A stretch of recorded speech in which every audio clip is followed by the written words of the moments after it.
Let us start with the word of the Lord. Ito po yung sabi niyo sa Psalm. Actually, Psalm yan. Psalm 126, verses 2 and 3. Tama ba? Ayan. Our mouths were filled with laughter, our tongues with songs of joy.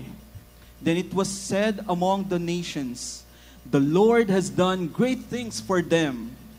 The Lord has done great things for us, and we are filled with joy. So we are going to do that today, no? It says in the verse, sabi ng Lord dito sa Psalms 126, that He fills our mouths with laughter, and He fills our tongues with songs of joy. So that's why we have reason to celebrate today, because our God is a living God, and He does great things, and He will continue to do so. Kaya let's worship the Lord today. Let's sing this song, Great Things.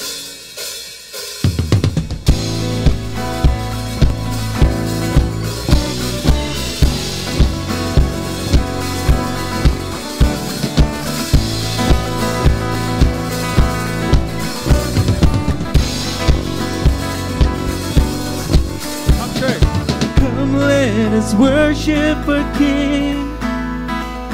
Come, let us bow at His feet. He has done great things. Yes, Lord. See what our Savior has done. See how His love overcomes. He has done great things. He has done great things. Go, church, sing. Oh, hero of heaven, you conquered the grave. You free every captive and break every chain. Oh God, you have done great things. We dance in your freedom, awake and alive. For Jesus, our Savior, your name lifted high. Oh God, you have done great things. Yeah.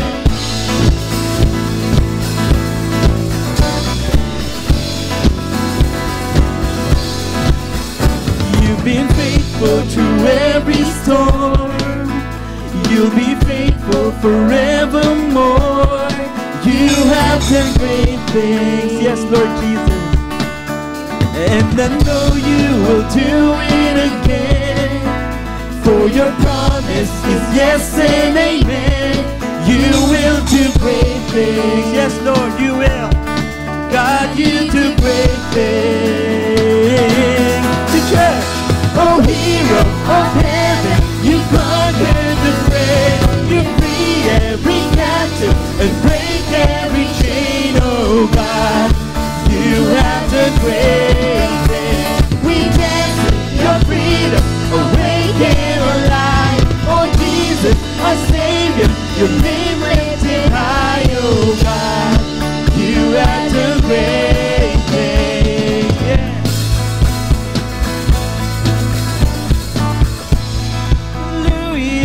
God, above it all, hallelujah, God, unshakable, hallelujah, you have done great things. Sing hallelujah, church. Hallelujah, God, above it all, hallelujah, God, unshakable, hallelujah, you have done great things. You've done great things, oh hero of heaven, you conquered the grave. You free every captive and break every chain. Oh God, you have done great things. We dance in your freedom, awake and alive. Oh Jesus, our Savior, your name lifted high. Oh God, you have done great things. You have done great things. Oh God, you do great things. Yeah.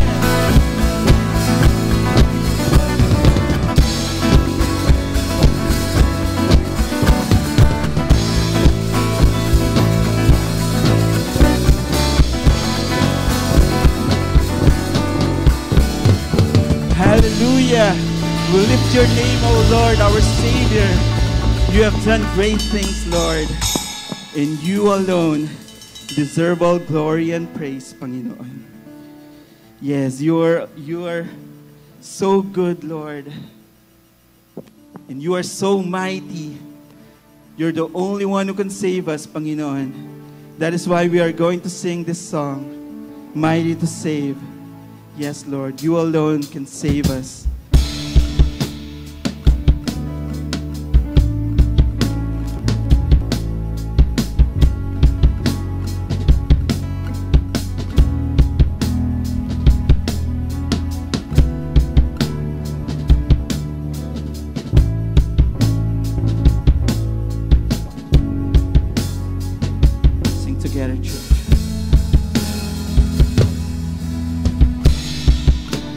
Everyone needs compassion, a love that's never failing. Let mercy fall on me. Everyone needs forgiveness, the kindness of a Savior, to hope of nations. Sing, church. Savior, declare this. Savior, He can move the mountains. My God is mighty to save. He is mighty to save. Forever, author of salvation. He rose and conquered the grave. Jesus conquered the grave.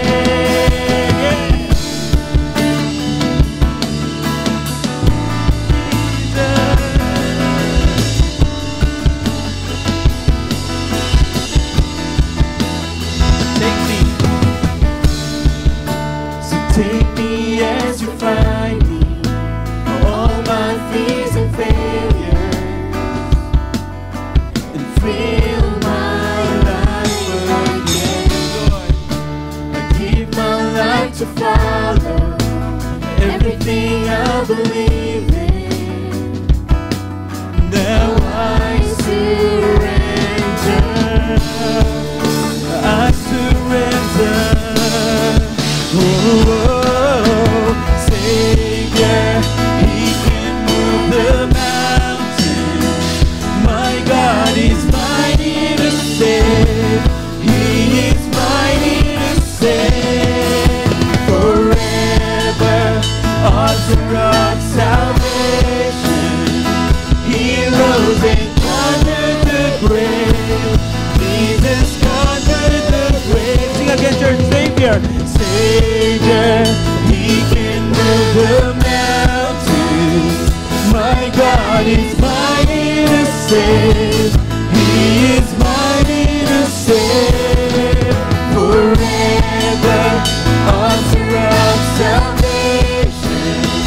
He rose and conquered the grave. Jesus conquered the grave. Yes, Lord Jesus. You have done mighty works, Lord. You have done great things, Panginoon. You did the impossible, Lord. Shine your light and let the whole world see. We're singing for the glory of the risen King. Jesus, shine your light and let the whole world see. We're singing for the glory of the risen King. Savior, He can move the mountains. My God is mighty to save. He is mighty to save. Forever, author of salvation. He rose and conquered the grave. Jesus conquered the grave. Savior, He can move the mountains. My God is mighty to save. He is mighty to save.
the glory of the risen King. Shine your light. Shine your light and let the whole world see. We're singing for the glory of the risen King. Jesus, shine your light and let the whole world see. We're singing for the glory of the risen King. Yes, Lord, we give you praise. We give you honor. All glory belongs to you, Panginoon. And we humble ourselves, Lord, because you are the Almighty God. You have done great things. You have done mighty works. And that brings us into our knees and humble ourselves.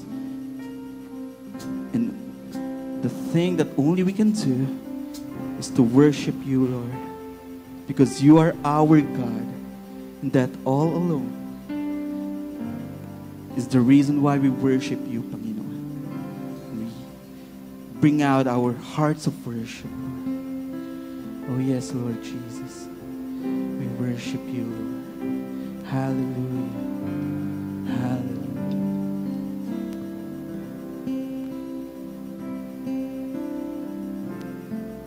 When the music fades, all is stripped away, and I simply come,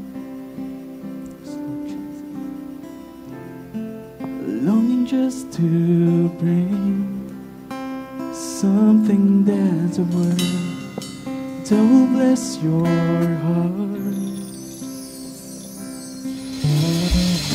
I'll bring you more than a song, for a song in itself is not what you have required. Search much deeper. You search much deeper within. Through the way things appear, you're looking into my heart. It's worship church.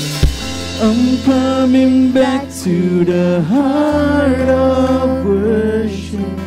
And it's all about you. It's all about you, Lord. It's all about you, Jesus.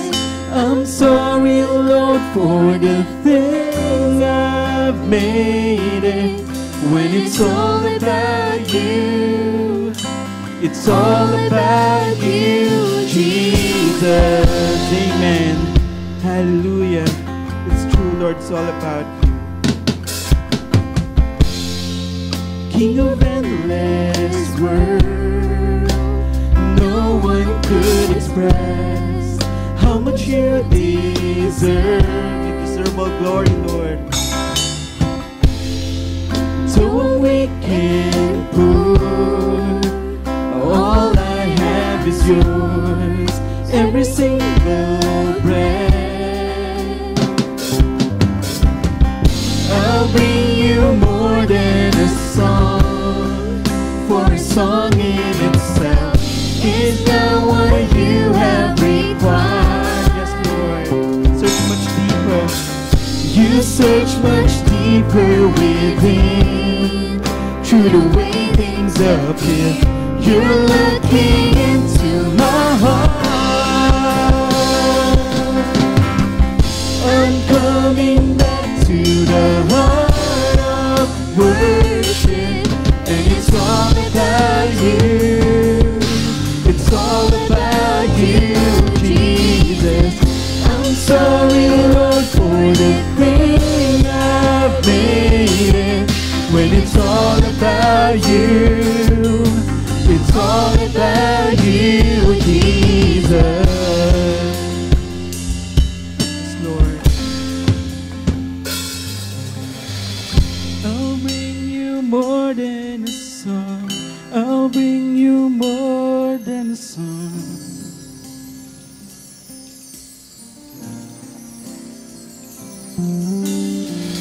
I'll bring you more than a song. I'll bring you more than a song. Lord Jesus, look into our hearts, Lord. You're looking into my heart, into my heart, into our hearts. You're looking into my heart, into my heart. Bring you more than song. I'll bring you more than a song. I'll bring you more than a song.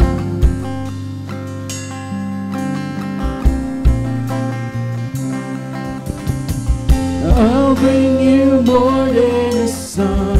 I'll bring you more than a song.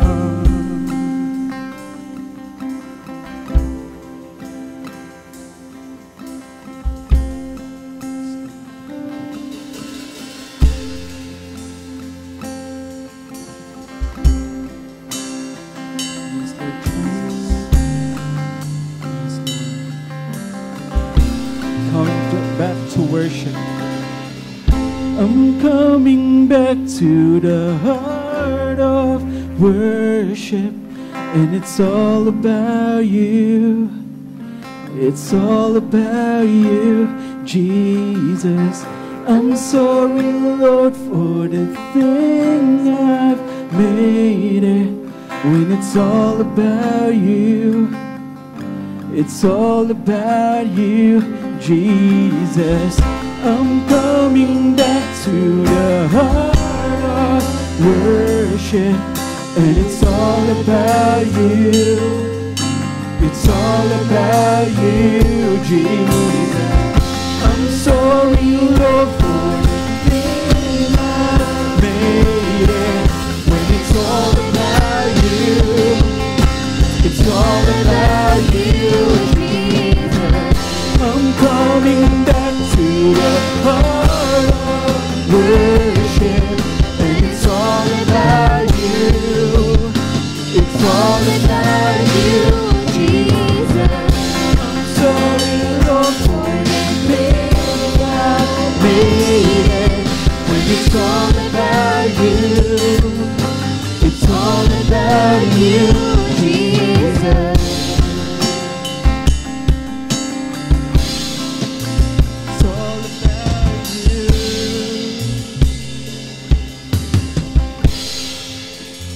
Hallelujah. We bring you praise, Lord. We worship you, Panginoon.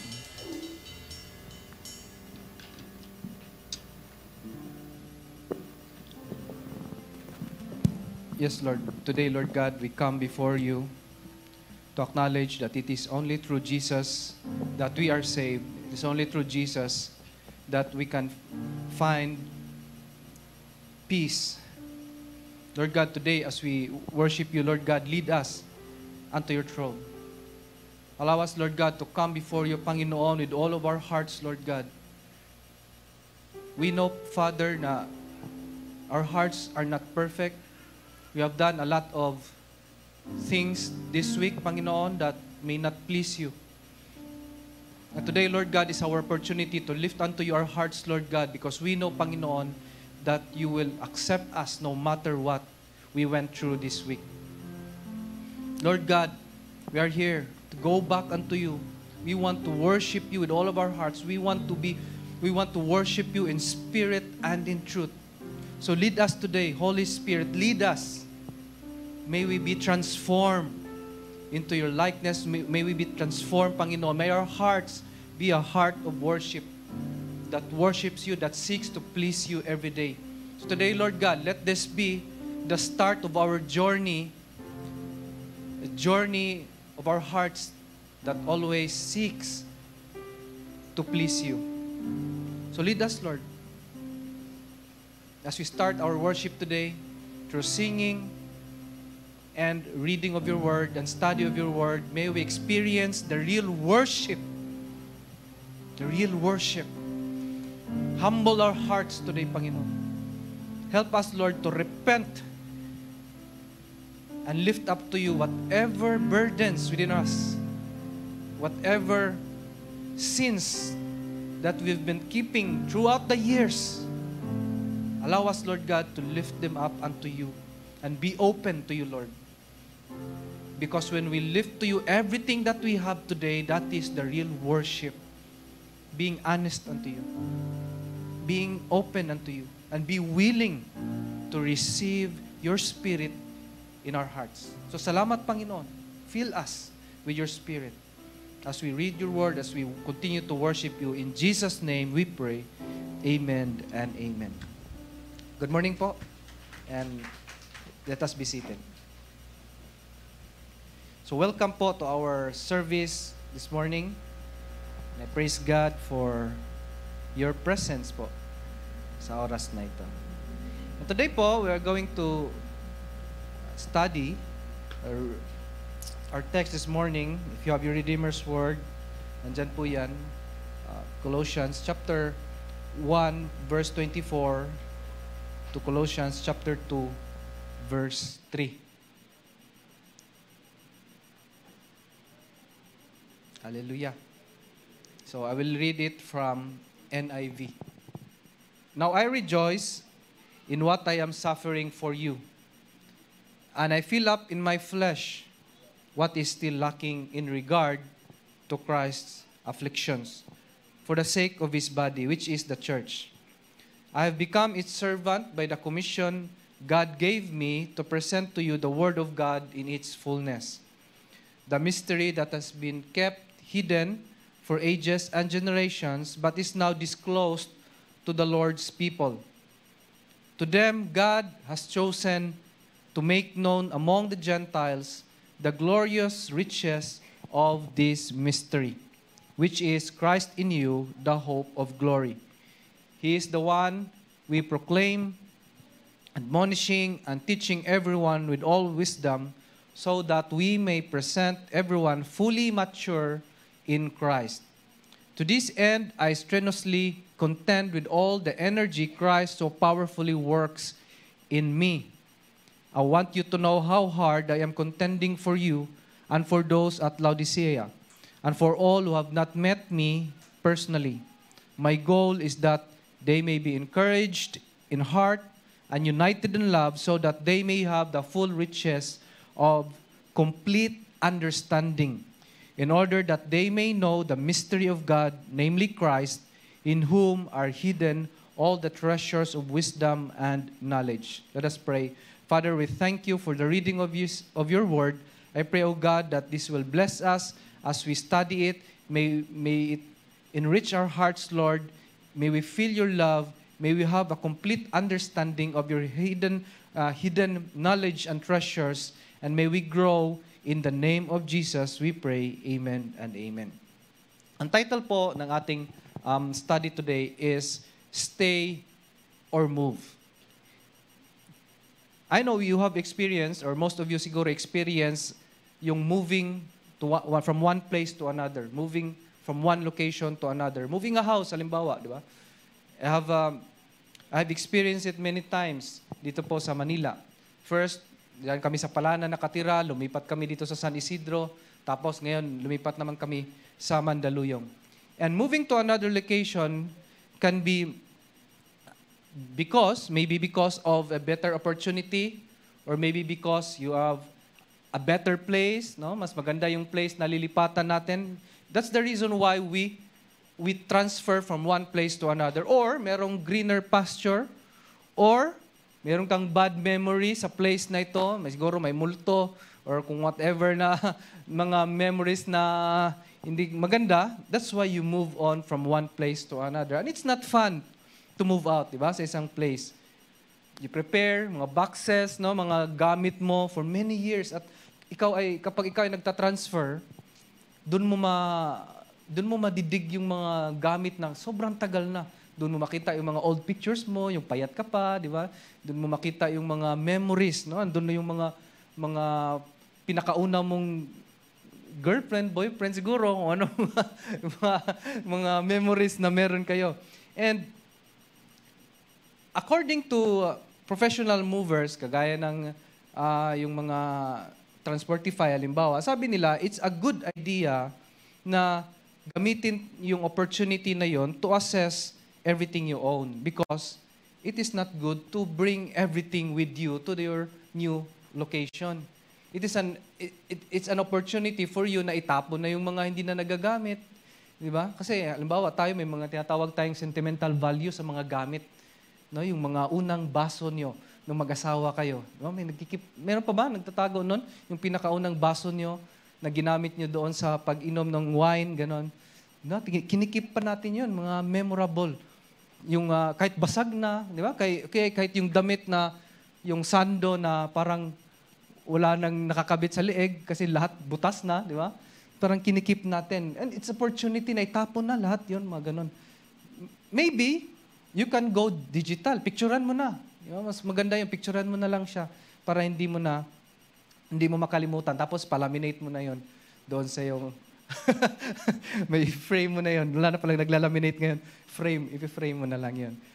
And the people of the church at Colossae hadn't made a physical move. Yung mga tao dito, sabi kasi ang title ng book na ito, The Letter of Paul to the Colossians. So, in that place, yung church nila, walang physical move. Rather, they had a spiritual move. Ano yung spiritual move nila? They were Gentiles. Gentiles meaning they believe in gods. Maybe because of the under sila ng Roman Empire, they believe a lot of gods, di ba? Yung Greek mythology natin, di ba? Roman mythology natin, alam natin yon, daming gods nila.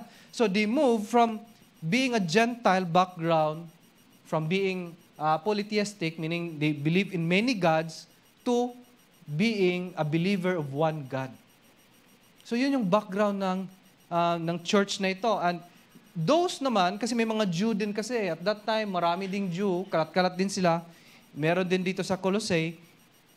Those Jews, background naman nila, although they believe in one God, but they were believing on the law of Moses.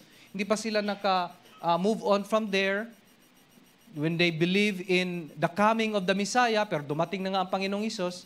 So a lot of them were converted into Christianity. So nag-move din sila spiritually from the law of Moses into the gospel of the Lord Jesus Christ. So it seems that there was a movement from their old beliefs into the new one. Pero there are some that brought with them their old stuff, dala nila yung old beliefs nila, and then right now, nandito na sila sa church ng Colossians, and it seems na merong issue dito sa book na ito where members old ways. Bakit? Because, or maybe because of some practices na tinuturo, merong mga beliefs na itinuturo na parang nalilito na sila, so they went back to being either a Jew or a Gentile or pagan people. Now, dito po, in this part, the epistle to the Colossians were written by Paul in prison. Okay, nakakulong po dito si Paul nung sinulat po ito. And although when we read the whole book of Colossians, there was no indication that Paul planted the church. It seems na hindi siya ang nagtayo nitong church na to. It could be a certain man named Epaphras. His name is in chapter 1, verse 7. No? So, mukhang siya ang nag-church plant ng Colossians na ito. So, tingnan po natin ngayon, ano yung sinasabi ni Paul? Knowing na the people during those times, the believers during those times, were being challenged in terms of ideas, in terms of teachings.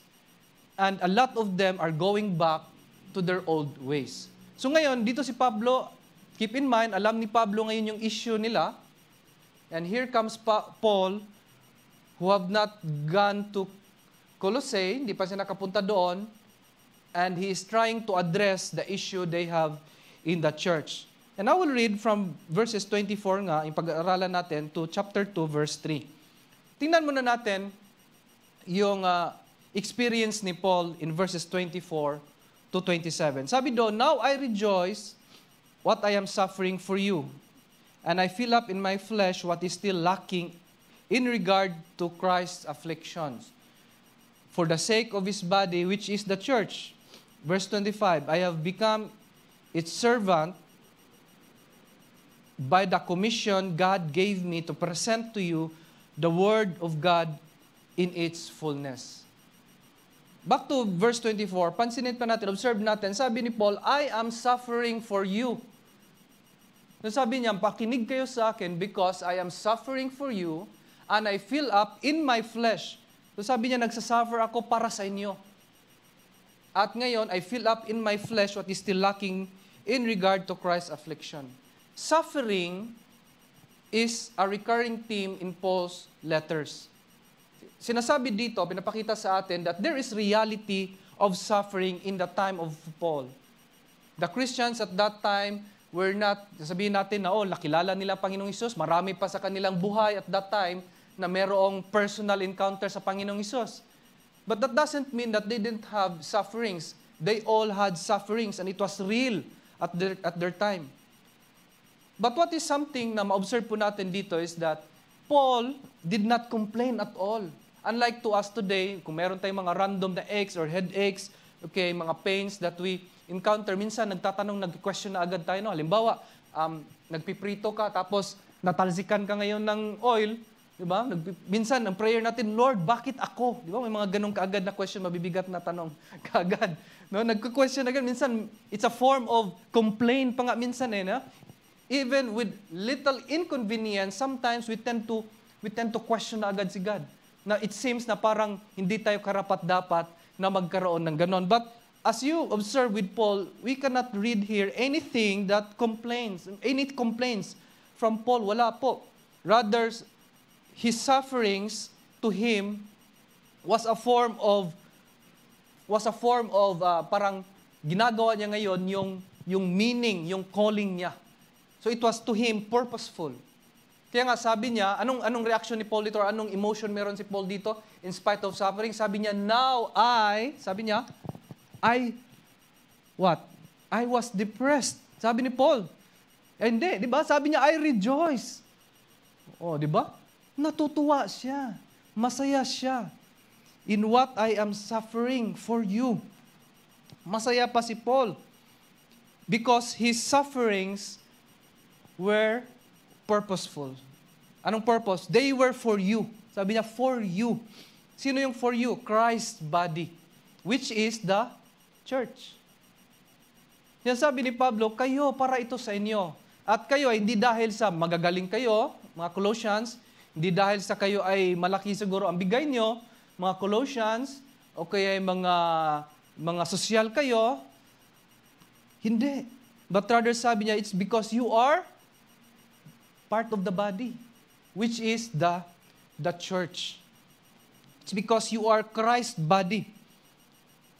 As he traveled around Mediterranean, si Paul, as he preached the truth of the gospel, sasabi niya, nagsasuffer talaga siya.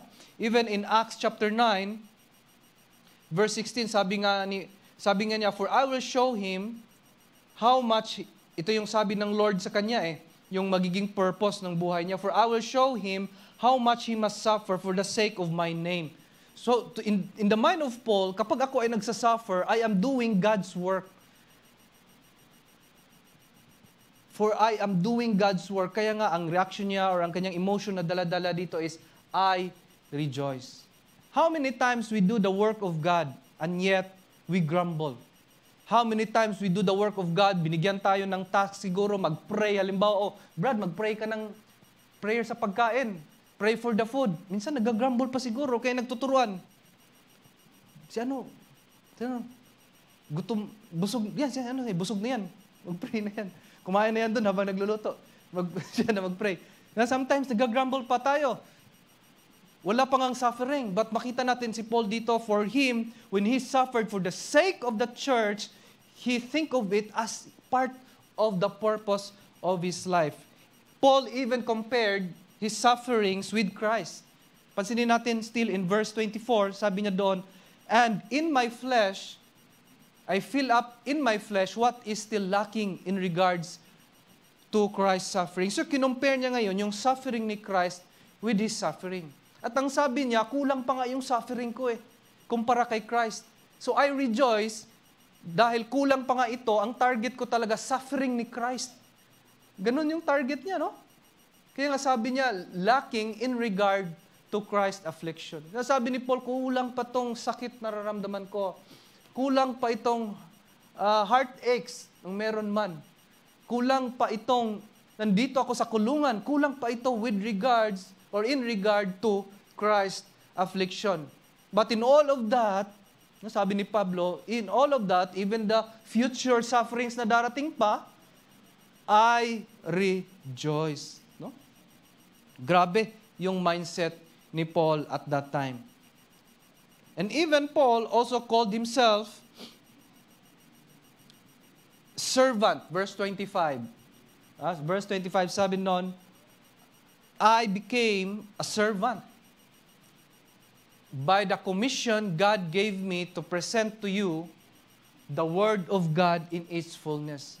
Sabi ni Pablo, okay lang na magsasuffer ko because I am a servant. It means that he did not expect to be in a position of comfort. The mind of Paul is this, suffering, suffering, suffering. He did not expect that there will be a position of comfort because the concept of being a pastor today is mayroong position ka. May iba naghahabol ng posisyon kasi they were thinking of comfort. No? Unless kung kulto siguro tayo, position of comfort talaga yun. Diba? May jet plane ka, okay, meron kang upuan mo, gold. Diba? Sabi nga nila, malas kayo, nasa tamang daan kayo. Walang comfort yung mga pastor. Pag kulto ka, may comfort. Diba? So, tayo, wala. Kaya ang mindset lagi as a servant of God is not comfort. Not a position of comfort, but a position of someone whose life is a servant. And being a servant means submissive to the master. Sino ang master natin? Ang Panginoong Hesus. Sabi niya, I was commissioned by God. So therefore, since God commissioned him, he will present the Word of God in its fullness. Kaya nag-preach siya ng maayos talaga. Nag-preach siya in all fullness. Commissioning means you are put into service. How did God commission you? For example, yung mga praise and worship team dito, how did God commission them? Iba-iba ang pag-commission sa atin. Ibig sabihin, iba-iba yung pag-call sa atin ng Panginoon. Maybe some of you, or kagaya ni Paul, meron siyang encounter sa Panginoong Hesus. Or maybe you, when you read the Word of God, na-touch ka sa salita ng Panginoon, bigla kang na-realize mo na talagang tinawag ka ng Lord, or na-realize mo na meron kang gift na ito na galing sa Lord, kaya pinagamit mo ngayon sa Panginoon. How God commissioned you.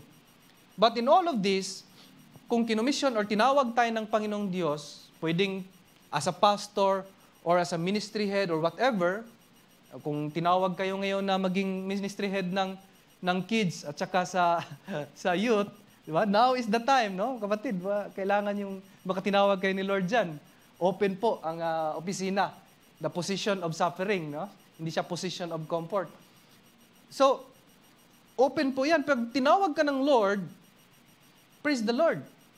Pero ano ba ang common in all of this calling? May commonality. Lahat ng calling na yun, special calling, at saka kayo, kung hindi pa kayo tinawag na, wala pa kayong special calling sa Lord, ano ba yung common in all of this? The common is, we are all, first step, anong first step? We were all saved. Niligtas tayo muna ng Panginoon. Wala dito ni isa na nag-serve na, naging pastor na, tapos hindi pala saved ng Lord. No? Unless, siyempre, kulto naman, balik na naman sa kulto. But, ang tama is, when you are called by God to service, the first step is, you were saved. Niligtas mo na tayo ng Lord. Kaya kayo dyan, nakaupo, napapansin nyo, parang gusto nyong bumalik dito kasi gusto nyo makinig sa word ni God. That's the sign na tinouch ka ng Lord, sinave ka na ng Panginoon. Kaya nga, yung heart mo ngayon, gusto kong makinig sa salita ng Panginoon because you are already being commissioned by God unto Him. Sabi nila that yung merong grupo na tinatawag na Faith and Claim Movement. Sabi ng Faith and Claim Movement, yung faith theology, sabi nila, lahat ng sasabihin mo, basta maniwala ka lang and confess and claim it, you will get it. Sabi nila. Naniwala ba kayo dyan? Kung naniwala kayo dyan, claim it. Di ba? Claim it. Pero nung ginawa ko po yun, no, nung college pa ako, sabi ko, Yan I think na-share ko to dito, matagal na. Sabi ko, nung paglabas ko sa school, nakita ko yung kotse na naka-display doon sa Gaisano. Kasi laging may ganun na pag tuwing may midnight sale sila, may kotse doon kasi pang-raffle. Sabi ko doon, paglabas, nakatingin ako sa kotse, sabi ko, I believe na magiging akin yan. Na I-claim it. That was in college. Nagkakotse ako, dito na, may anak na ako. Di ba? So, hindi totoo yun. So, the faith and claim movement is wrong kasi yung belief nila na believe, confess, and claim it, hindi po yun always na mangyayari. Because God acts or grants according to His sovereign will. Kaya even Paul, even in prayers, diba, lagi siya, sabi niya, may thorn in his flesh pa nga daw May tinik, pero hindi nga nawawala Sabihin ba natin, hindi nagpipray si Paul?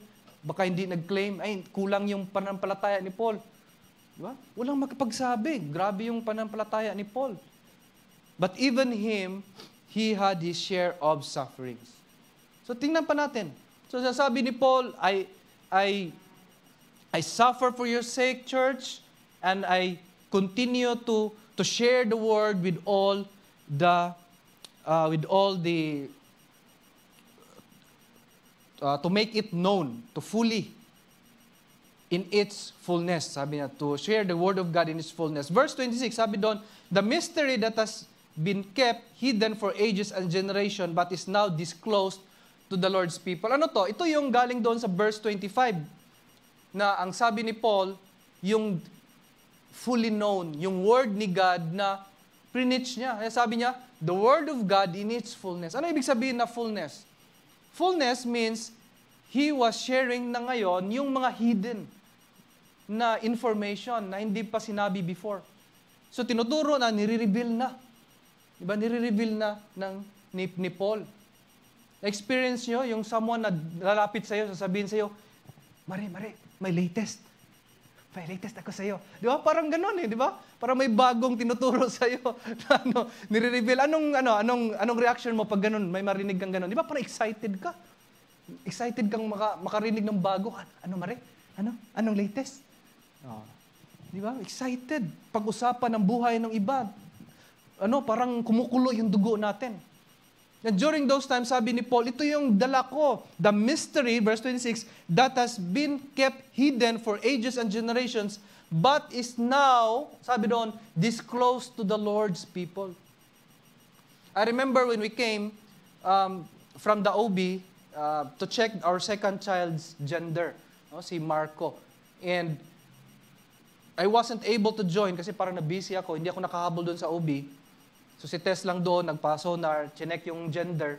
Tapos nung nagkita na kami, sabi ni Tess sa akin, guess, ano yung gender?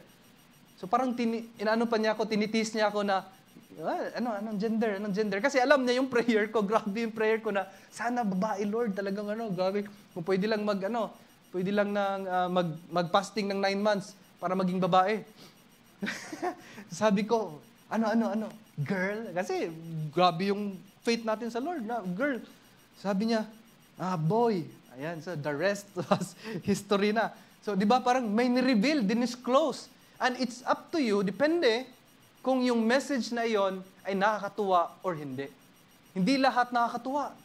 Hindi rin lahat ay nakakalungkot. But, impacting yun kapag mayroong dinisclose. Kaya nga, dito si Pablo, sabi niya, I suffer for the sake of the church because I am sharing to the church what was hidden long ago. And you, church, is receiving the word of God, the truth of the gospel. That is full. Puno na, disclosed na, open na, revealed na lahat. Di ba? So, parang sinasabi ni Pablo, you don't need to go back to your old ways because you already received the full truth of the gospel. Kaya nga sabi ni Pablo, sinabi niya, nag-suffer ako because this is the truth. The gospel message of Jesus Christ indeed was a mystery until it began to be disclosed by Jesus. Si Jesus yung nag-start ng disclosure dito Even though pinakita ni Jesus na siya talaga yung Messiah, siya yung son of David na inaantay nila, his model, the miracles na ginawa ng Panginoong Hesus, and even His explanation, nung tinanong siya, sabi niya, I am. No? Sinagot pa nga niya, I am. He claimed for divinity, kaya nga gusto nilang batuhin ang Panginoong Hesus. He claimed for the divinity, but still, a lot of people did not comprehend kung sino talaga siya. Even right up to the day of ascension, nung bumalik ang Panginoong Hesus, even the time nila ni Paul, people had the hard time understanding the person, kung sino ang Panginoong Hesus, at ano ang kanyang purpose at ginawa. Even today, maraming hindi nakakaintindi kung sino ang Panginoong Hesus. So Paul here wants his readers to understand regarding the content of the mystery. Na it is Christ. It is Christ. And Christ Himself at wala nang iba. Pansinin po natin, in verse 26, the Lord's people, the Lord's people.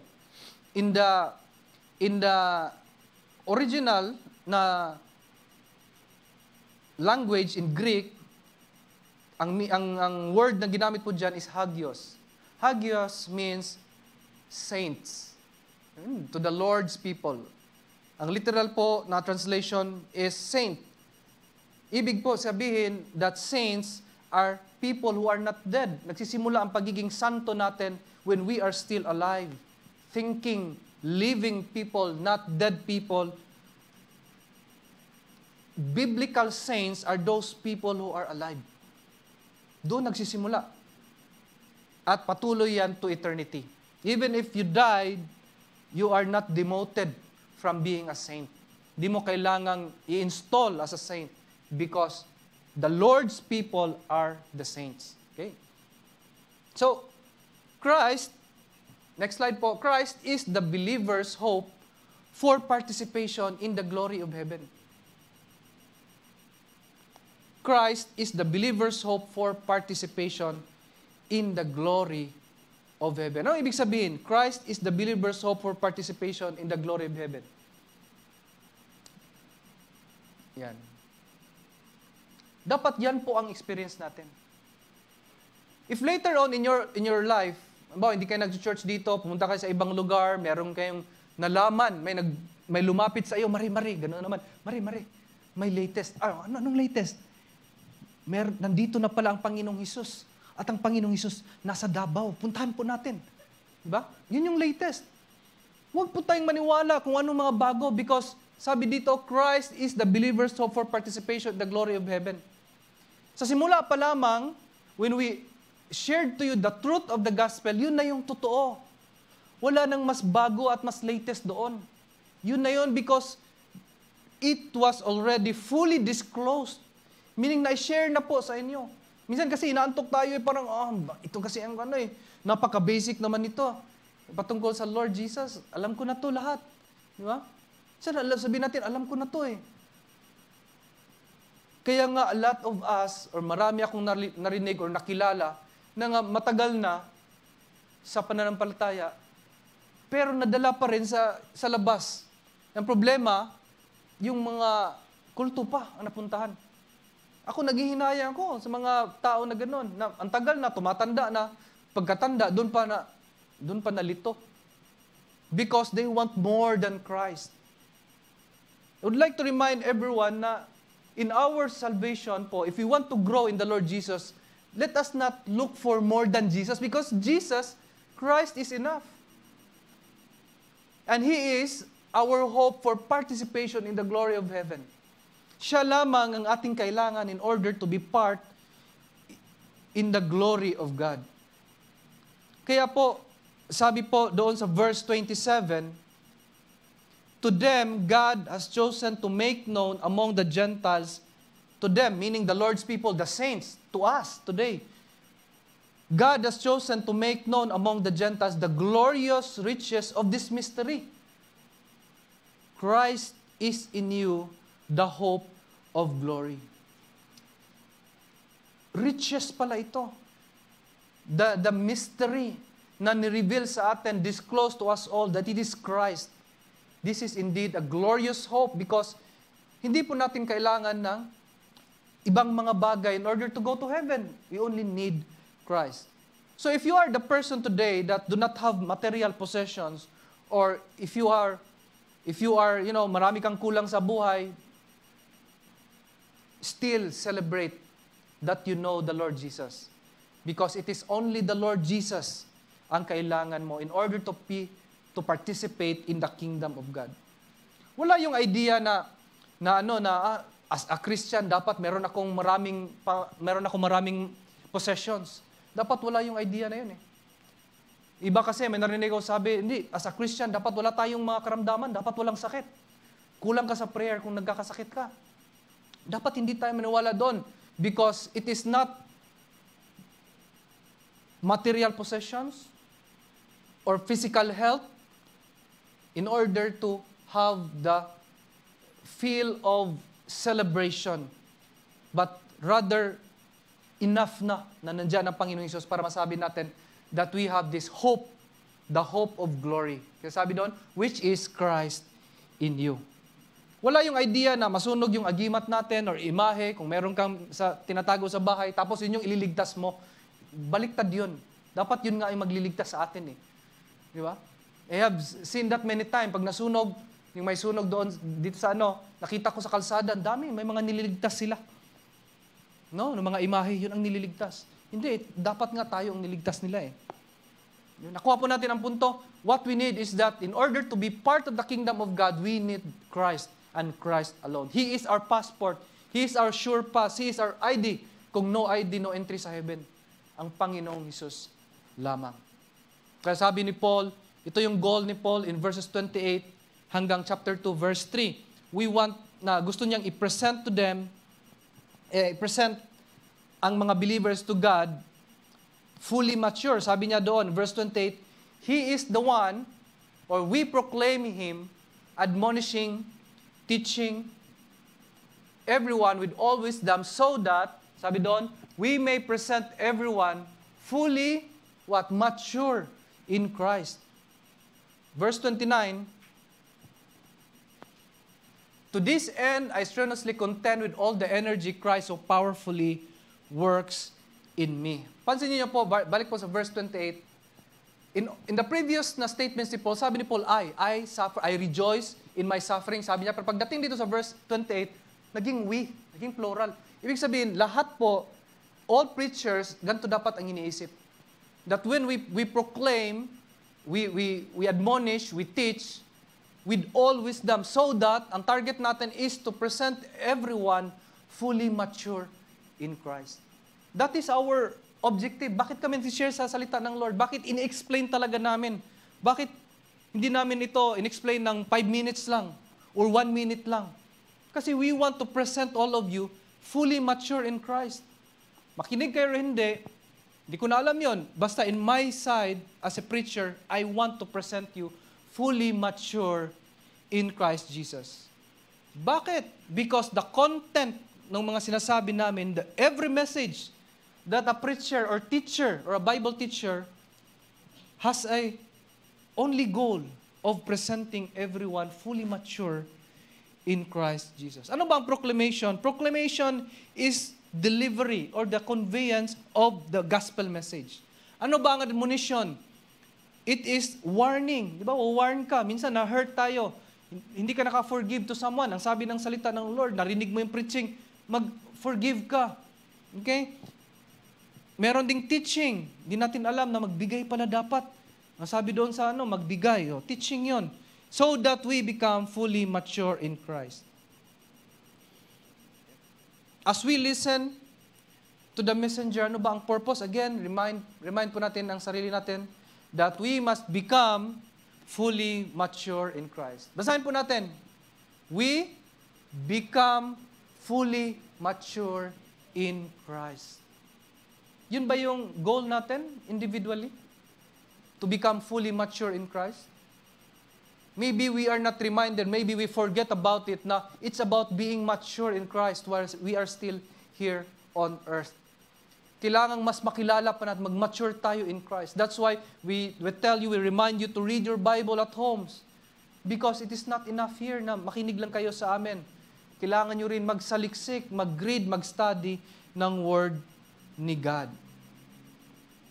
Why do you take good care of your children? O kung meron kayong pets, yan, masishare ko na kasi may pet na kami sa bahay. Ano ba yung, why do you take good care of your pets? Yung pet namin, hamster. Yeah? So, bakit kailangan yung, di ba, may mga alaga kayo, bakit mo i-take good care sila? Di ba? Kasi ayaw natin silang mamatay. Yeah? Napagastos na ako dito. Napagastos na yung heart ko, yung puso naman. Meaning na-invested ka nun, mahal mo na yung, pet mo na yon, di ba? Yung isda na to, yung maliit na isda na walang kulay, mahal ko na to, gusto ko itong yakapin, di ba? Pagyakap mo ng pisa. Why do you take good care of your pets? Bakit? Or your children? Bakit? Because we want them to become fully mature. We want them to be with us. Patuloy yung relationship natin sa kanila. And how do we feed them? We feed them with, siyempre, mga anak natin, mga nutritious na pagkain, no? Gulay. Gulay na chichirya. Gulay na, basta gulay daw eh. Mga chichirya, gulay yan kasi made of corn, di ba? Made of corn yung mga chips. Kaya nga, kailangan nating mag-grow, di ba? We don't say na, ang cute-cute naman ng anak ko, ang cute mo naman, Marco. Hindi kita papakainin para manatili kang cute, maliit. Hindi ka mag-grow. Gusto ko maliit ka lang lagi para ma-enjoy kita. Hindi That's why, ganun din ang pag-iisip ng Lord.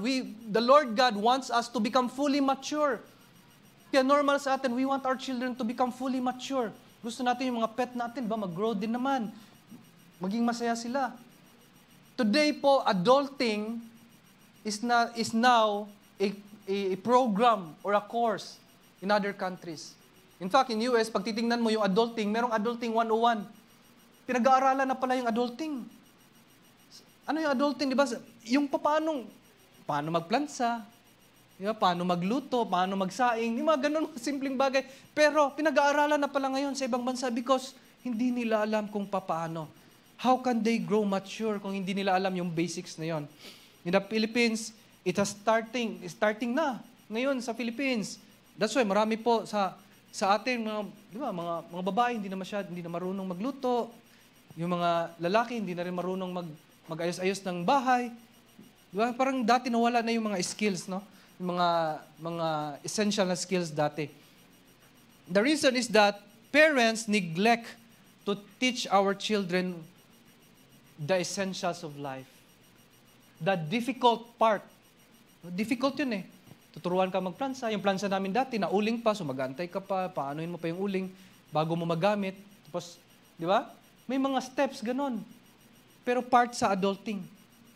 Kaya dito sabi ni Pablo, in verse 24, sabi niya kanina, I suffer for the sake of this body. Bakit? In verse 28, so that everyone become fully mature in Christ. With much suffering, opposition. And yung iba, hindi pa nag-grow sa Lord. Kaya sabi, may writing din sa Lord sa Corinthians na kayo milk pa rin. Hanggang ngayon, nagmi-milk pa rin kayo. Di ba?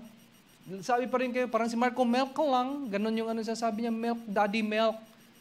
Parang tayo, ganon pa rin, milk pa rin. Ganon sabi ni Pablo. So Paul has all the reasons to quit. Diba? Si Paul siguro ang pwedeng mag-quit dito, may karapatang mag-quit. Si Pablo, he had all the excuses not to teach because he was in prison. But anong ginawa ni Pablo? He did not give up. Physically limited, but with divine power, sabi niya in verse 29, to this end I strenuously contend with all the energy Christ so powerfully works in me. Kasi kailangang mag-mature. Kaya nga po, after this service, meron po tayong mga ministries, at sa ministry fellowship, merong kainan, di ba? Pero after ng kainan, anong meron? May teaching ulit. Diba? Hindi na nagsawa, may preaching sa umaga. Pagdating sa hapon sa fellowships, meron na naman pagtuturo. Tapos pag walang fellowship, merong discipleship, nagtuturo na naman, di ba? Parang ganon. Bakit ganon? Meron tayong ganon. Because we need to be fully mature in Christ. Paul is also willing to struggle for the goal of presenting believers mature in Christ. Meron siyang selfless attitude. He did not seek his own good, but the goodness and growth of others. So let us toil po and struggle towards the goal of maturity. Wag po natin hayaan yon na manatili tayo as babies in Christ. Tuloy natin, verse 1 sa chapter 2. I want you to know how hard I am contending. So nag-struggle siya for you and for those at Laodicea. For all who have not met me personally. So nagzo-zoom lang siguro sila lagi. Hindi sila nagmi-meet. My goal is that they may be encouraged in heart and united in love. Paul po is a man of prayer. He contend through prayers. And also si Epaphras, that we believe na siya yung nag-church plant ng church dito sa Colossae, in chapter 4, verse 12, na nagpipray din, nagko-contend si Epaphras. So Paul, yung struggle niya in verse 1 is through prayer. He desired that the Colossians at the Laodicean churches may be, kaya nagpipray siya ng magpray, because pagdating sa verse 2, sabi niya, goal niya is that they may be encouraged in heart and united in love. Encourage means strength. May strength ka in the face of adversity. Ba? Hindi ka basta-bastang sumusuko. May strength ka, may courage ka. United in love means harmonious yung relationship nila ng mga churches na to. Filled with purpose. Filled with meaning because of their devotion to Christ. Sabi nga nila, only a love built on the knowledge of Christ ay yun yung mag-fuel sa atin in order to serve all the more, kagaya ni Paul. Pagdating doon sa, still in verse 2, sabi, so that they may have full riches of complete understanding, in order that they may know the mystery of God, namely Christ, in whom are hidden all the treasures of wisdom and knowledge. Paul's desire here is that the readers or the church will understand God's secret plan. Complete understanding. Kompleto, full. Kaya nga, laging binabalik dito ni Paul from chapter 1, mayroong fullness, full. Lagi niya sasabi, may fullness, full riches pagdating dito sa chapter 2. And this means that they would be able to stand against any false teachers. Na kung may darating man na mga false teachers, or kahit hindi false teachers, sa time natin ngayon, hindi lang false teachers eh. Marami tayong nakukuhang kaalaman from social media, from YouTube, di ba? Lahat-lahat na yan, ang dami nating kaalaman na nakukuha. May nababasa tayo, may narinig tayo. And those are ideas from the world. In the debate, for example, kung may divorce, di ba? Kung kailangan natin ng divorce or not. Di ba? Sa group nga ng sa page ng Relationship Matters, may discussion doon na mas okay may divorce, God permitted it, so dapat may divorce. So may mga ganong mga discussion. And tayo, if we know God's plan, we become mature, we will have confidence and power to distinguish between true or false. Kaya nga sabi diyan wisdom and knowledge. If we grow fully mature in Christ, we would be able to challenge or to face false teachers or mga false na or whatever mga teachings that are not true. Because the believers can have access, may access po tayo sa wisdom and knowledge na nire-reveal po ng Panginoong Hesus. The progress, next slide po, the progress towards maturity does not mean a life of pain. Rather, a continuous display of courage, love, wisdom, discernment, and joy. Ano ibig sabihin? Pag nagmamature po kasi tayo towards maturity, ang napapansin natin, if we grow to maturity, painful. Bakit painful? Imagine, or remember po natin, tayo lahat, dumaan po tayo sa pagiging bata. Di ba? Anong problema natin nung bata tayo? Problema natin, maagawan ng laruan. Di ba? Hindi makapaglaro kasi paparalin lang. Yun yung mga problema natin before. Simple.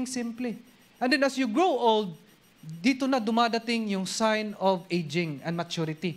Yung, di ba, parang daming problema, daming humihingi, daming nangungutang, daming pain sa katawan, di ba?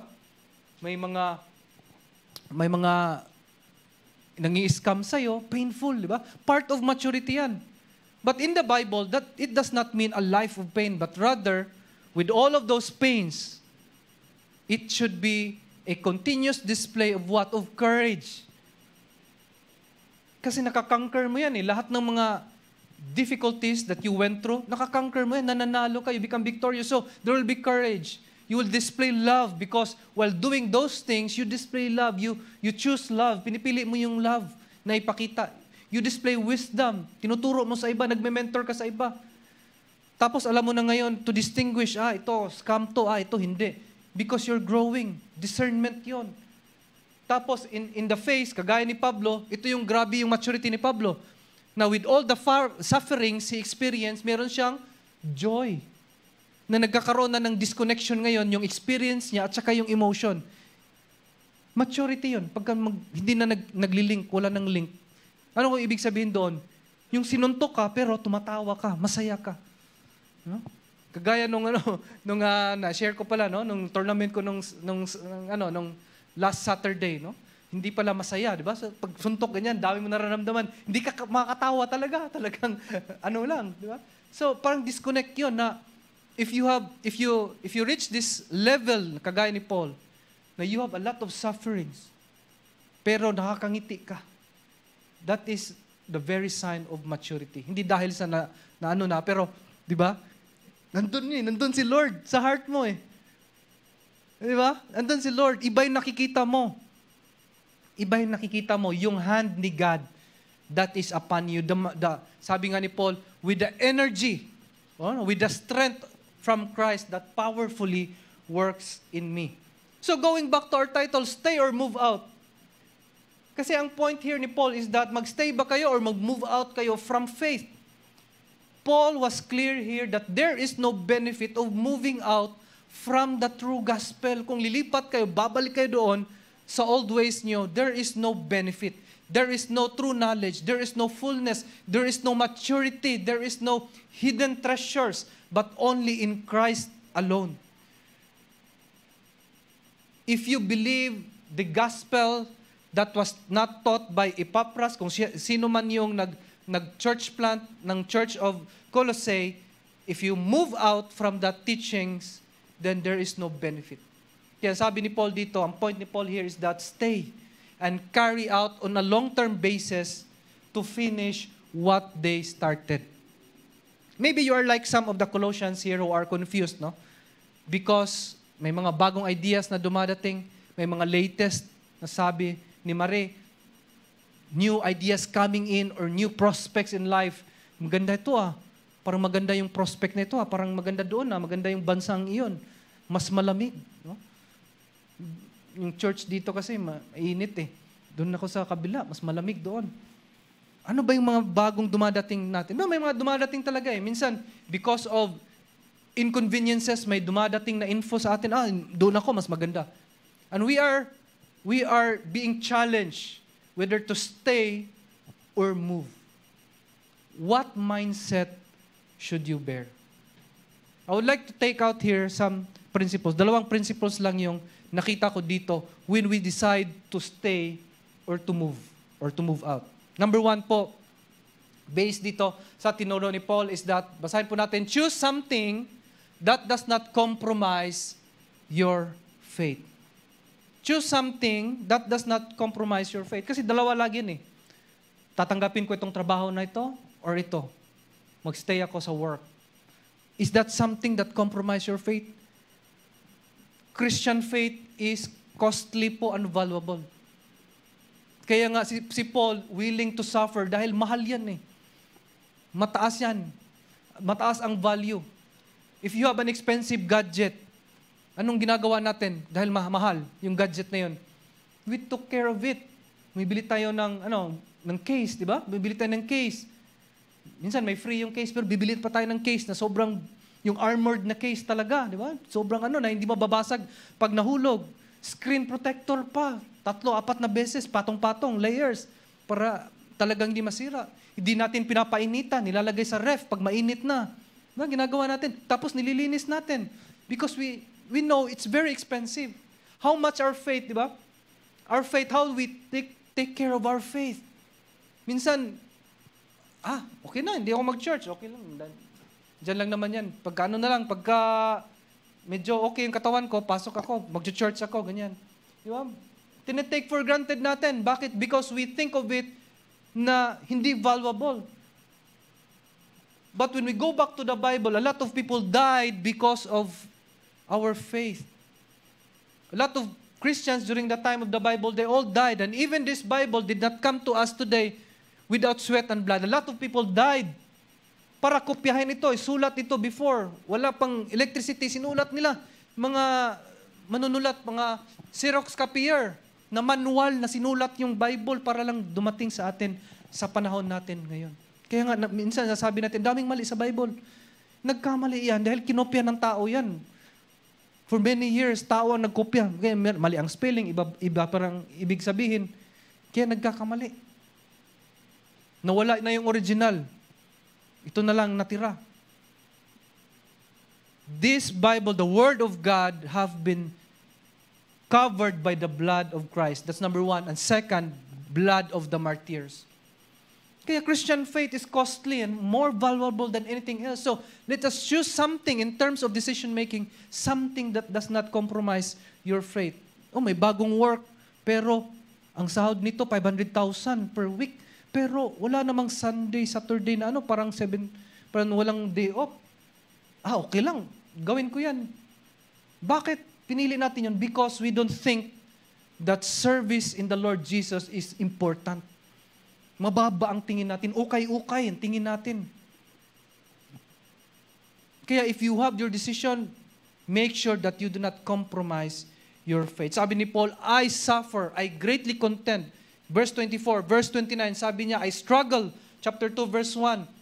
Even not in person, but I still struggle and I prayed for you.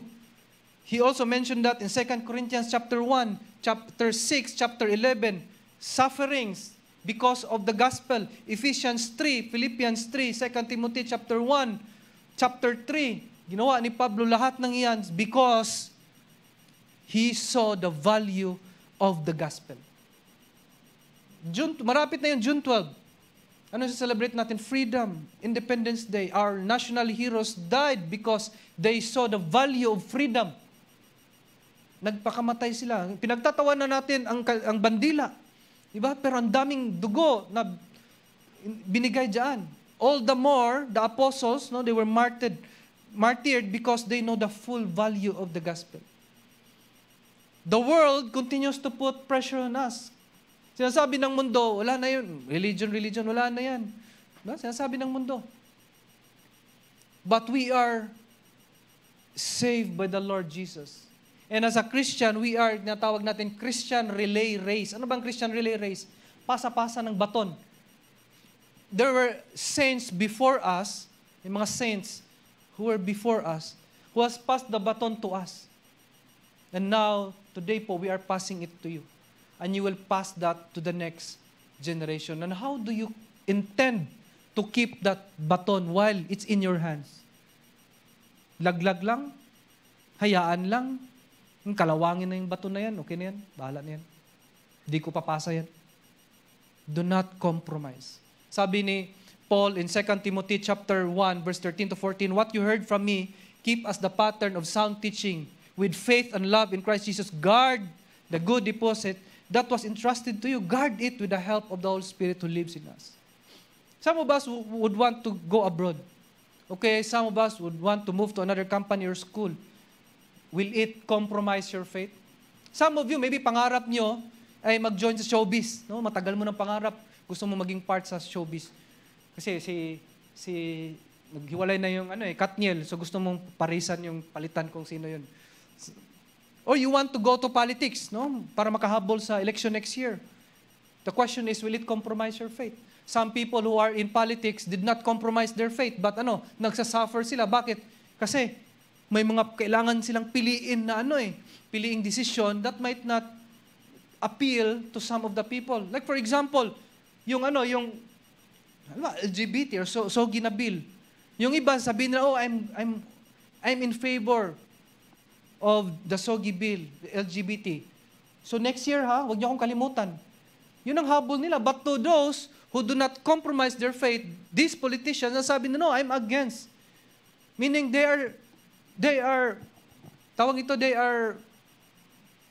have the risk na yung career nila in politics will suffer in the next election. Kasi nga, di ba, they uphold the principles of Christ. Tayo ba, do we uphold? Because if we uphold the principles of Christ, we will suffer just like Paul. But even if we suffer, we will not compromise our faith. We will guard the good deposit that was entrusted to us. Some actors or actresses lost some of the big projects. Bakit? Pinipili nila yung script tiningnan nila yung script. Itong script na gusto ko, I'm a Christian, ayoko yung may maraming curses. No? Ayokong magmura Pinipili nila, kaya they lost some big projects. It's okay because you don't want to compromise your faith. Like Paul, they rejoice in the midst of sufferings because of their choices. So whatever yan, yung mga big decisions in life, make sure it doesn't compromise your faith. Pangalawa po, choose something that brings your faith to greater heights. Choose something in terms of decision making.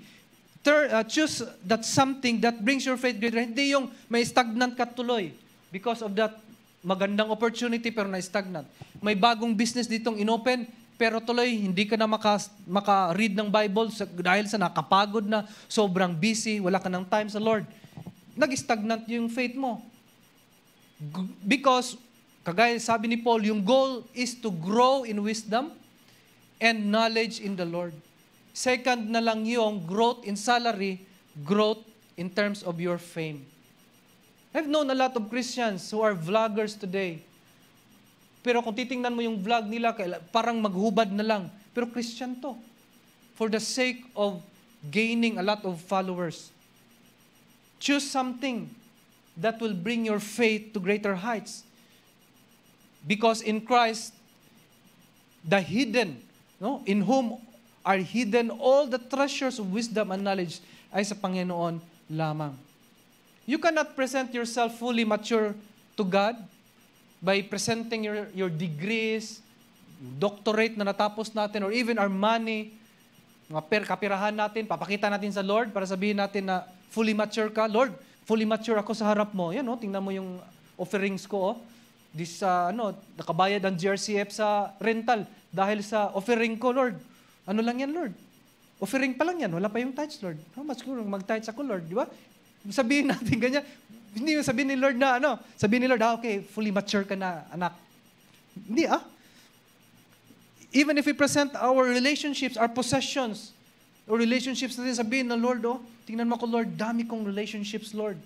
Dami kong asawa, Lord. Fully mature ako, Panginoon. Because that is not the measure.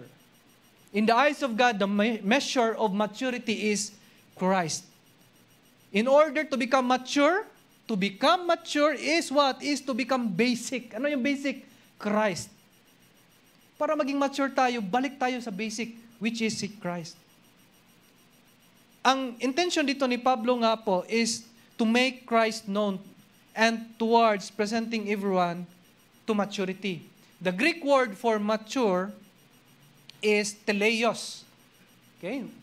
Teleion, yung word na yan is complete. Ang ibig sabihin po is complete, full, or perfect. So ibig sabihin, in terms of our decision making, we have to keep in mind, focus tayo sa tinatawag na growth principle.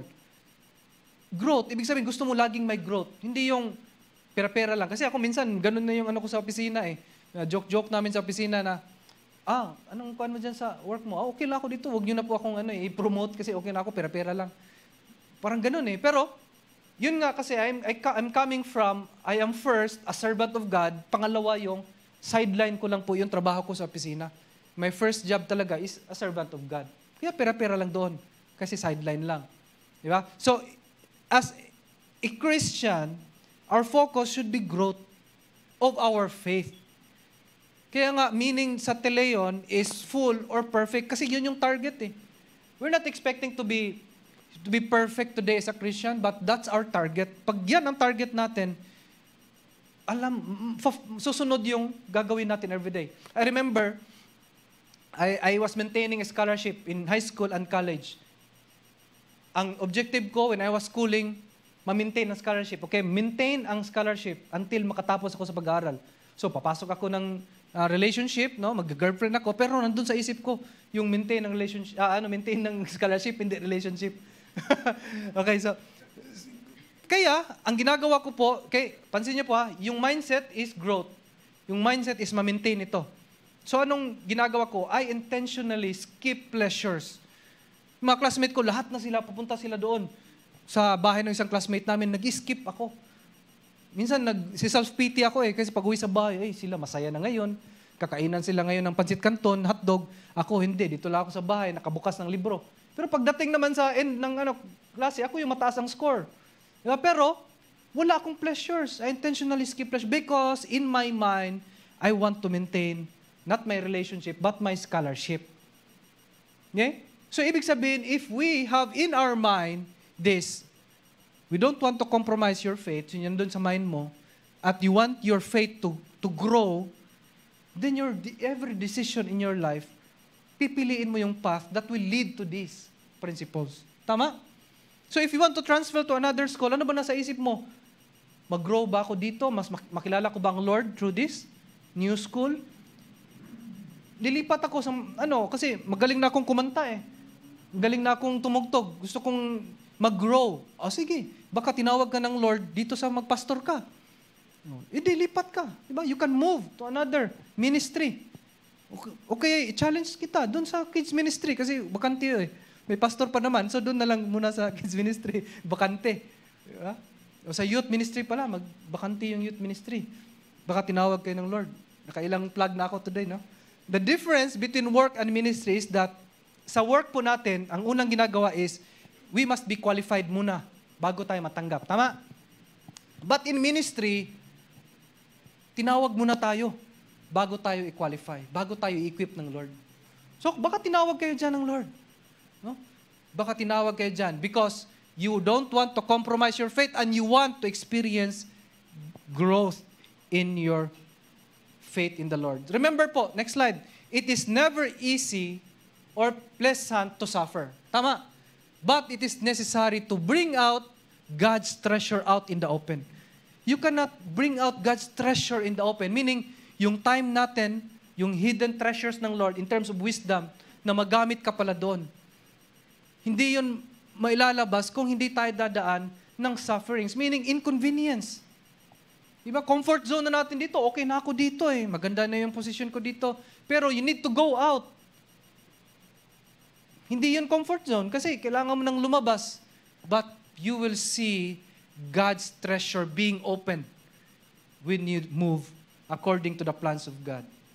So whatever po relationships, maybe you are still in your dating stage, no? Kung may nag-date po dito, you need to both discover Christ in your relationship.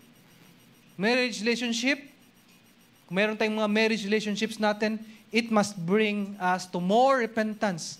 Yan yung growth More forgiveness and more love. There is progress to everything, not divorce. Diba? Yun yung At tingnan po natin yung principles ni Paul.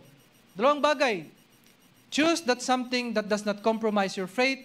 And second is choose that something that brings your faith to greater heights. Sabi po nila, the secret to revival is when the church stays in love with Christ Jesus our Lord. And when we are stay in love tayo sa Lord. And when we move, no matter where you go, you will not compromise your faith and you will naturally seek to become fully mature in Christ.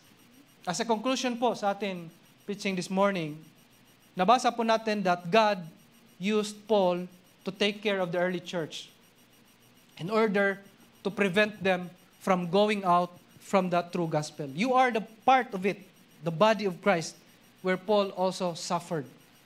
So wherever you go, mga kapatid, you may move from one place to another or from one position to another or confront various ideologies. No? May mga iba-ibang katuruan na confront tayo. Stay still. Remember, to not compromise your faith and always strive for growth into maturity in Christ.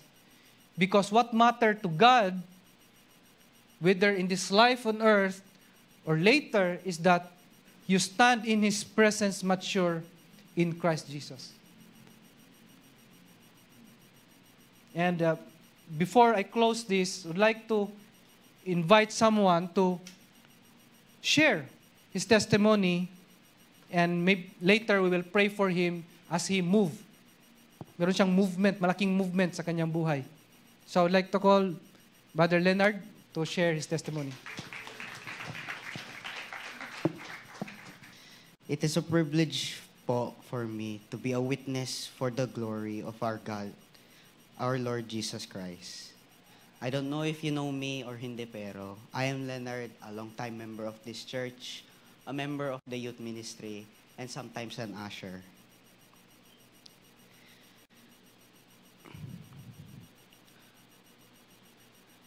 Today, I have been given the opportunity to share my testimony. I grew up in a Christian family where my parents taught me, where they brought me here to this church. They teach me about God, salvation, and who Jesus Christ is. They also taught me about His Word and prayer, alongside the importance of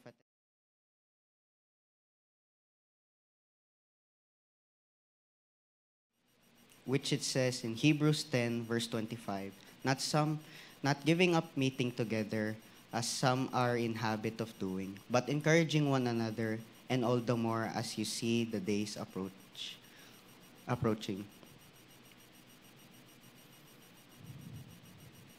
Before, I used to not pray too much, and every opportunity given to me,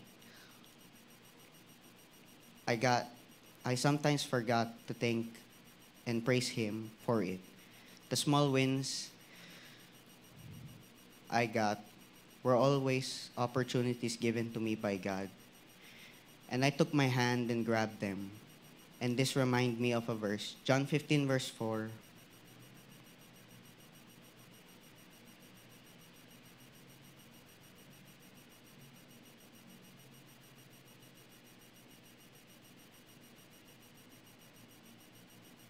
Wait lang po, kasi yung verse nandito po.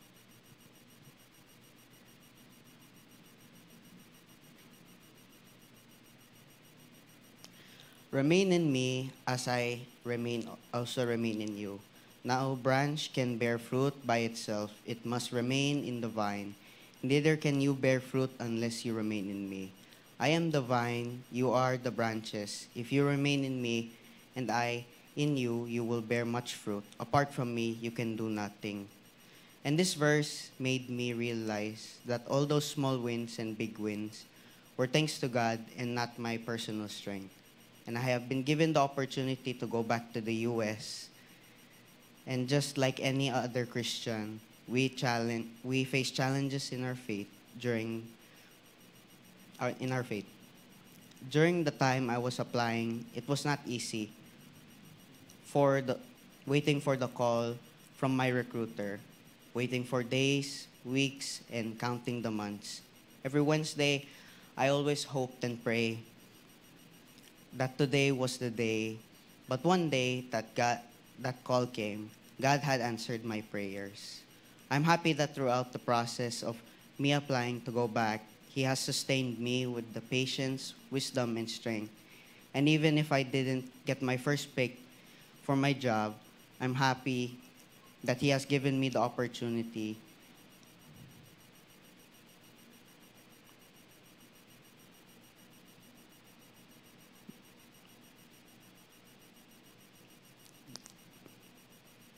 I'm happy still that He has given me the opportunity. This also reminds me of another verse, Proverbs 19, verse 21. Many are the plan in the hearts of people, yet the Lord's plan always prevails. And it made me realize that even if I didn't get my first pick, that God had something bigger for me. That He will show me later on something I wouldn't have imagined of. And being a youth, I know it's hard to live away from my family. but I know God will guide and keep me throughout my journey to overcome challenges ahead. As it says in His Word, Isaiah,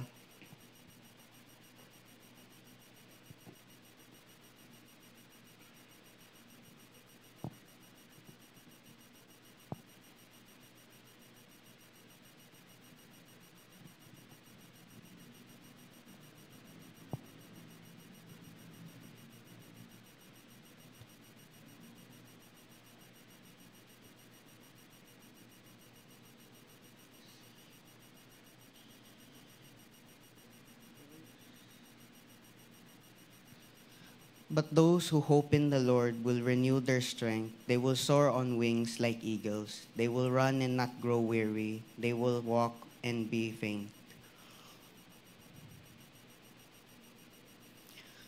And I want to extend my sincerest thanks to all the people who prayed and who prayed for me, and even in those who shared their blessings, whether financially or material blessings. I'm thankful to have met so many wonderful people around me, and even being part of the Youth in Action and the ushering ministry. I'm happy throughout that time that God has given me that opportunity and for me to build myself. And I'm blessed to have been part of it, from going to concerts with them, fundraisers, retreat with the YRN youth, seminars, and other church activities.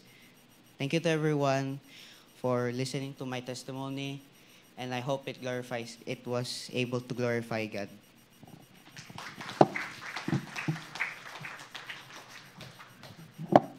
I would like to call the parents and didn't say ano? Lian? Wala? Wala. Let's pray for them po. And siguro praise and worship team, invite ko na rin kayo para sa communion. Ayan po, let's extend our hands and pray for them. Lord God, we thank you, Father, for the opportunity, Father, that you have given them this blessing, Lord, that they have prayed for. And Lord, pinakita you talaga, Lord God, that you are an answering God. And we know, Panginoon, that you will be the source of all the provisions and protection po ni Leonard, Lord. Yan po, Panginoon, ay patuloy niyo po siyang gabayan, Lord God, not only in his physical body, most importantly in his faith in you, Lord God, that he will have time and he will be reminded through the Spirit to go back to your word, to his first love, which is your word, Panginoon. And I pray, Lord, na out of this, Lord God, mayroon ka pong tinuturo sa kanya at kayo po ang magpapalakas sa kanya, Lord God, ang kanyang faith po sa inyo. I also pray, Lord, for his parents, Lord God, that they shall continue to trust you, Lord, in all of this, and that, Lord God, they will continue also, Lord God, to pray for him and that you strengthen them all the more, Panginoon, as they see, Lord God, the progress that will happen in the life of Leonard. So I thank you, Lord God, for all this, and your blessings, Lord God, may abound and continue in their lives. In the name of our Lord Jesus, our Savior. Amen and amen. God bless po. And talagang hatid nyo lang siya sa U-Belt para mag-aral sa ibang bansa, no? So talagang matagal pa. So I'd like to call on the team for the communion. And also request the ushers for the elements to distribute.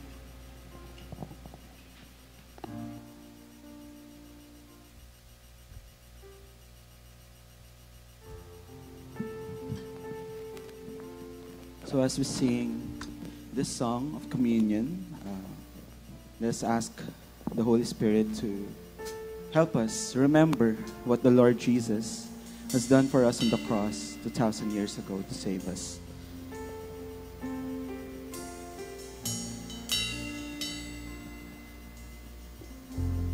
I'm forgiven because you were forsaken. I'm accepted, you were condemned. I'm alive and well, your spirit is within me. Because you died and rose again. Church. I'm forgiven because you were forsaken. I'm accepted. You were condemned.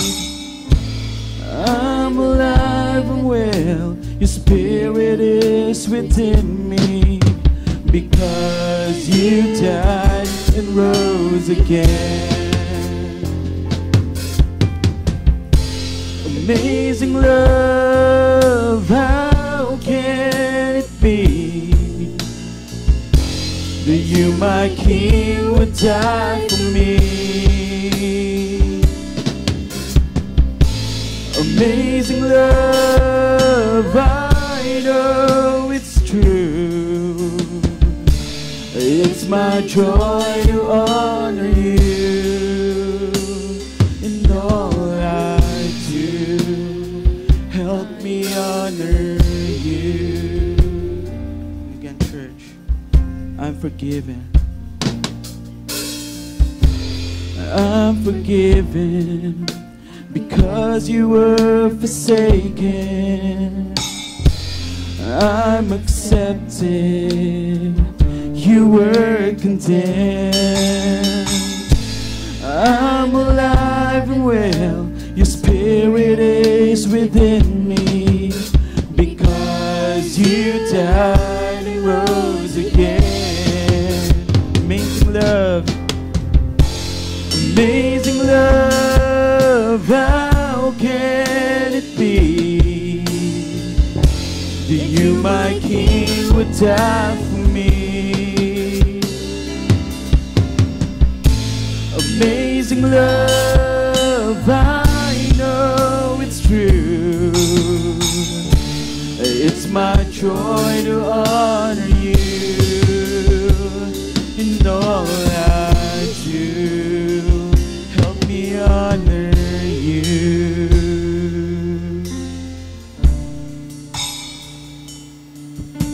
You are my King, Jesus. You are my King.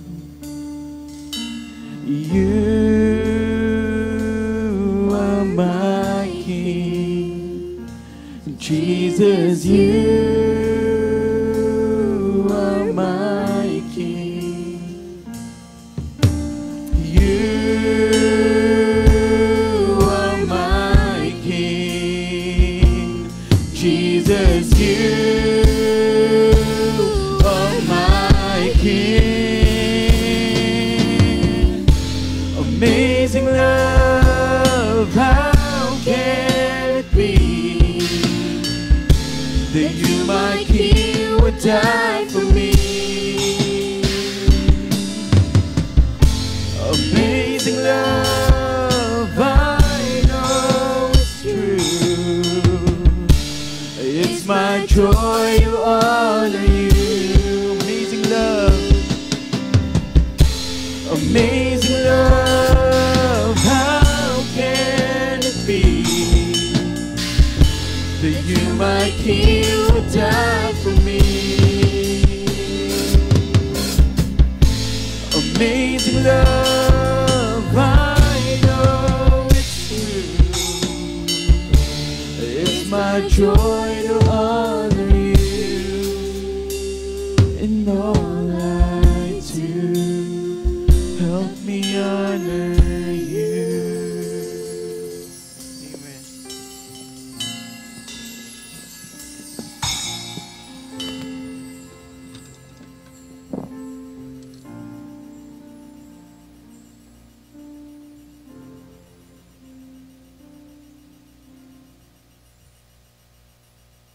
Let us rise.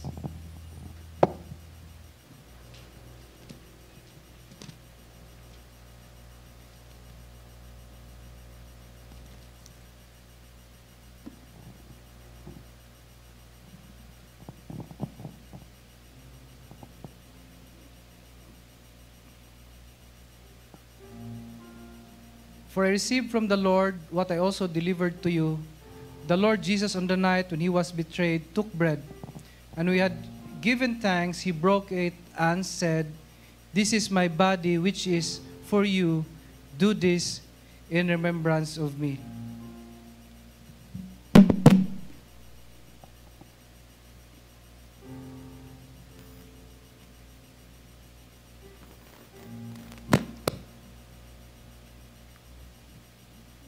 In the same way also, he took the cup after supper, saying, "This cup is the new covenant in my blood.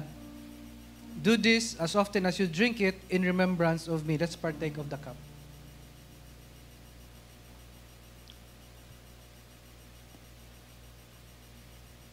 According to your word, Lord, for as often as we eat this bread and drink the cup, we proclaim the Lord's death until He comes. Lord God, we thank you, Lord, for what you have done on the cross. We thank you for your goodness. We thank you for your love. We thank you for your mercy. Lord, we ask forgiveness for whatever we have done this week, Panginoon, that displeases you. I pray, Lord God, that the blood of Jesus cleanses us. I pray that the blood of Jesus renews us, Lord, every day sa buhay namin, Panginoon.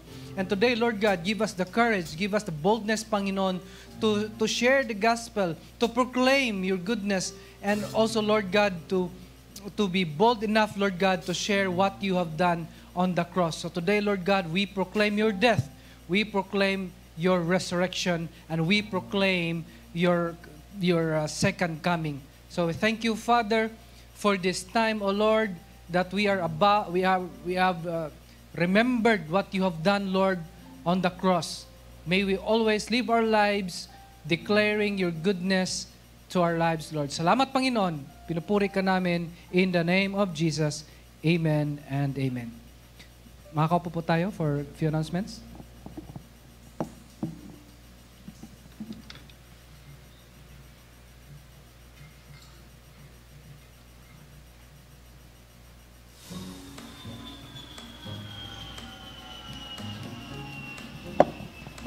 Good morning po. While our ushers collecting our tithes and offering, siguro po, we can see our announcement po dito sa board. And if you are really been touched or you have any talents for singing, teaching kids, please approach na lang po some of our elders po. It's open for all. So, thank you. And I think wala naman pong masyadong announcement apart from doon po sa ating board.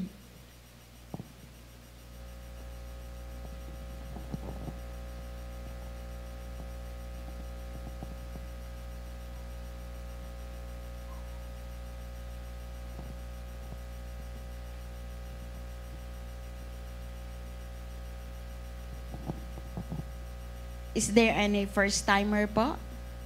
Meron po ba?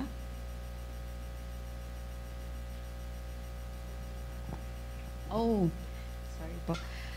Kung sino man pa po yung hindi pa po nakakapag-fill up po doon po sa link po na nilagay po ni Brother Ryan po doon sa ating GRCF about survey po.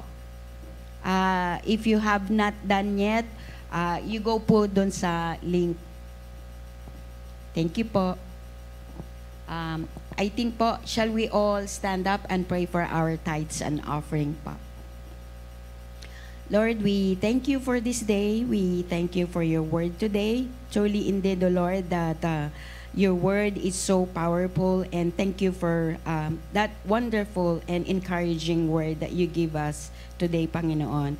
We pray, O Lord, that this word, na makita po ito sa buhay po namin as we walk, Panginoon, as a Christian in life, Panginoon. We pray, O Lord, for our tithes and offering, O Lord.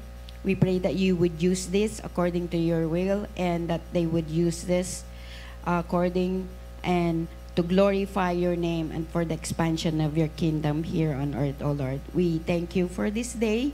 We give you all back the grace, the glory, and honor. In Jesus' name we pray. Amen.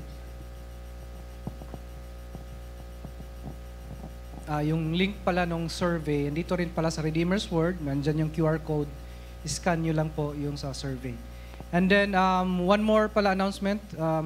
merong VBS sa July 4 to 6, but we need volunteers to teach. It will be led by the Unit 3, so wala na kayong pag-uusapan parang paanong gagawin, parang bibigyan na lang ng lesson. So, if you are touched by the Lord to teach on that days, July 4 to 6, please approach me mamaya po. So may the love of the Father, the grace of Lord Jesus Christ, and the fellowship of the Holy Spirit be with you all. Go, be a blessing to your families and friends and people along the way. God bless po, and see you po next Sunday.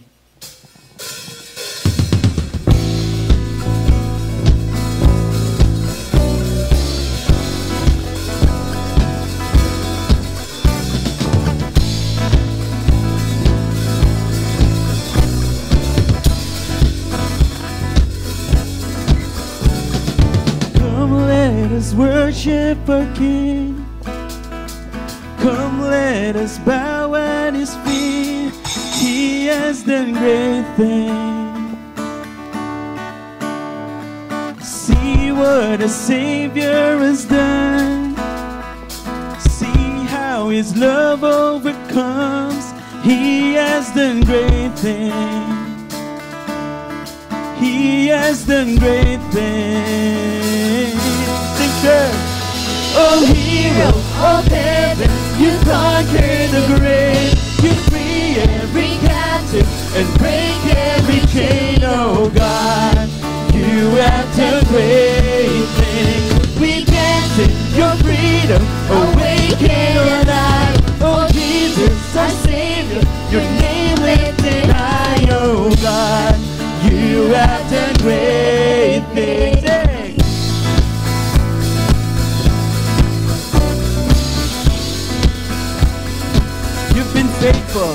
You've been faithful through every storm.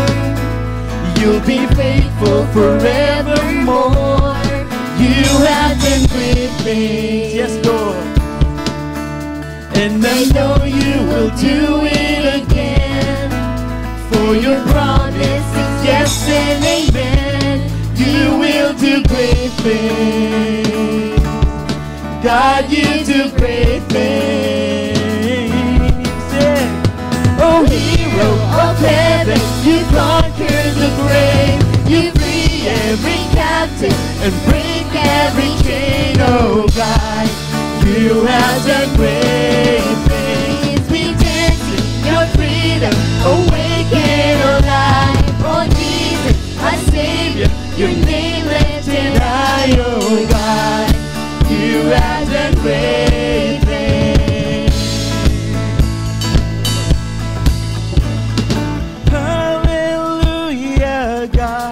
Above it all, hallelujah, God, unshakable, hallelujah, you have done great things, hallelujah, hallelujah, God, above it all, hallelujah, God, unshakable, hallelujah, you have done great things.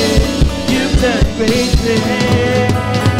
Oh, hero of heaven, you conquer the grave. You free every captive and break every chain. Oh God, you have done great things. We dance in your freedom, awaken alive. Oh Jesus, our Savior, your name lifted high. Oh God, you have done great things. You have done great things. Oh God, you do great things. Amen.